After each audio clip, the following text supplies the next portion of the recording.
Hi, in the last few sessions, we had some high-level overview of artificial intelligence, machine learning and deep learning. Now we will go little deeper to understand machine learning and its terminology. We will talk about machine learning model and understand life cycle of a trained model. We will also talk about the challenges while training a model, and we will talk about overfitting and underfitting models. As I said, a machine learning module is supposed to do a specific task, like predicting the target audience whose probability of purchasing a car is high, or segregating the object based on their type from the picture, or identify the objects from the picture, or a spam detector which can be used in emailing servers to detect and filter out the spam emails, etc. Okay, let's take the example of a machine learning model. The task of this model is to detect if the received email is a spam or not a spam. Note that when we create a machine learning model, it normally fits inside the product or the system and act as a submodule of a bigger system or application, like here the emailing server or the emailing service. And this machine learning model will work together with the other models of that system. So in this spam detector module, we have the input in the left side where the received email will go as an input. Now the machine learning model will process that email and give the output in Boolean format like true or false. Say if it is a spam means it will return true, and if it is a false means the email is not a spam email. However, we are only talking about the machine learning module from the outer layer, means only inputs and outputs. However, we do not know what exactly happened inside this module to take that decision. This is simply a high-level view of machine learning system. We did not give any set of rules and did not program any specific set of rules inside this module. It's a machine learning who created some pattern to decide whether the email is spam or not spam. Means in maximum cases, we will not know what logic actually applied inside this module. Let's start with the high-level idea first. Consider this basic diagram.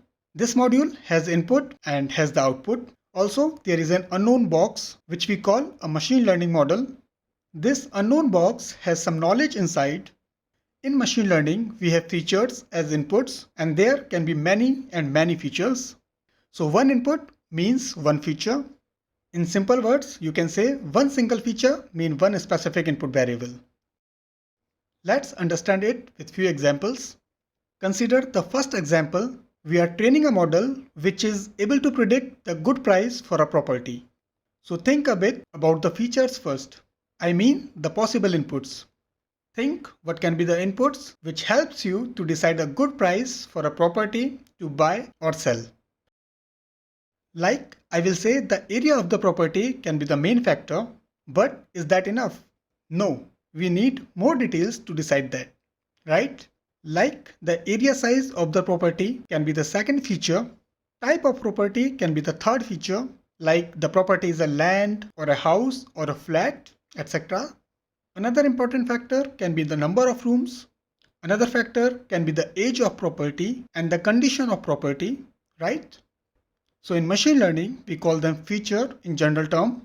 So area of the property can be feature 1, then area size of the property can be feature 2, type of property can be feature 3, number of rooms can be feature 4, condition of the property can be feature 5, and likewise there can be many more features you can list for training a machine learning model for this specific job.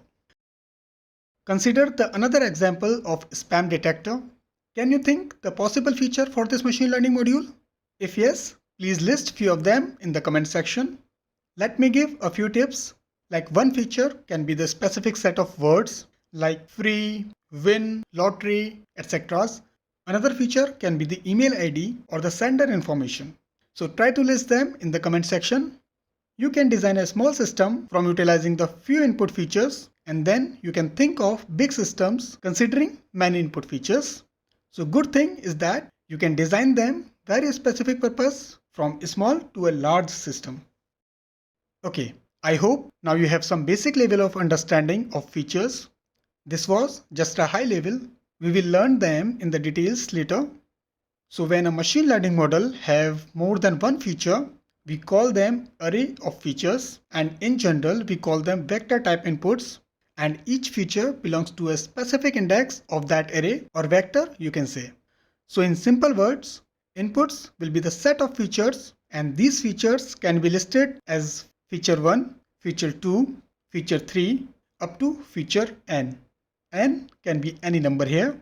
So mathematically it gets written like this: x equals to x1, x2, x3 up to xn, where x1 is feature 1, x2 is feature 2, x3 is feature 3, and xn is feature n.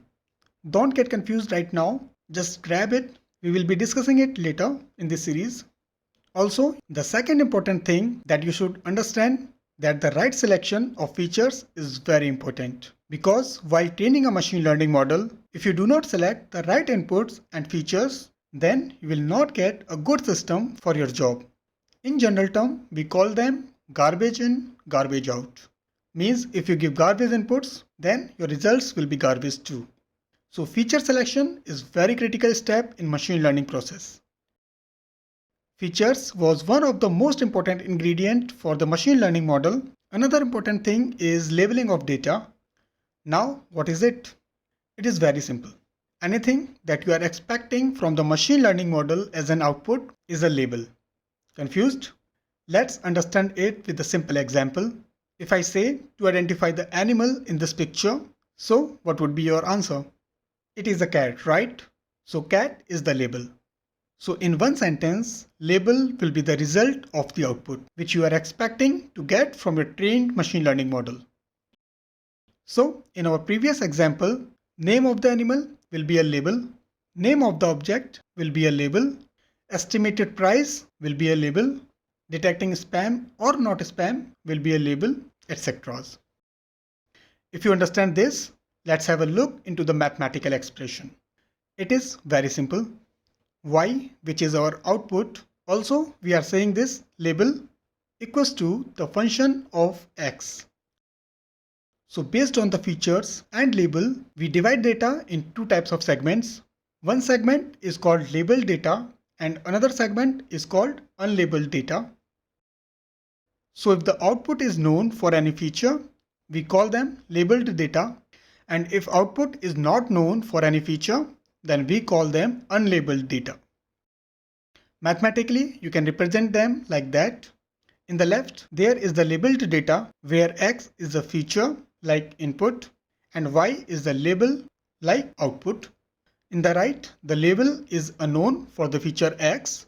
This is called unlabeled data. For machine learning, we are needing good set of labeled data to train any specific machine learning model. Remember, we are focusing on the good set of labeled data. Because as I said, if wrong features are selected and wrong labels are selected, then your trained model will not do the right job for which you are designing that. For example, you are training a machine learning model and you have set of labeled data with pictures of animals and animal name. But suppose the picture of a dog is labeled as a cat. What will happen if you trained a model with this type of data? Will your system able to name the correct animal which user will give as an input? What your answer? Anyway, as I said, garbage input, garbage output. So right set of labeled data and right selection of features is very important. Anyway, the question is what we needed to train a machine learning model. Then the answer is we are needing labeled data to train a model, and this is called the training dataset. Let's give a look at the mathematical view of training dataset. Just memorize it for now. Here x is the feature, same as an input to the machine learning system, and y is the label, same as the expected output, and this is called labeled dataset. In the upcoming session, we will understand the approach of training a model and cycle of machine learning model, so stay tuned for the updates. If you did not subscribe till now, then please do subscribe to learn and grow community for regular updates. If this video is informative, then please like this video, comment on video and don't forget to share. Thank you for watching.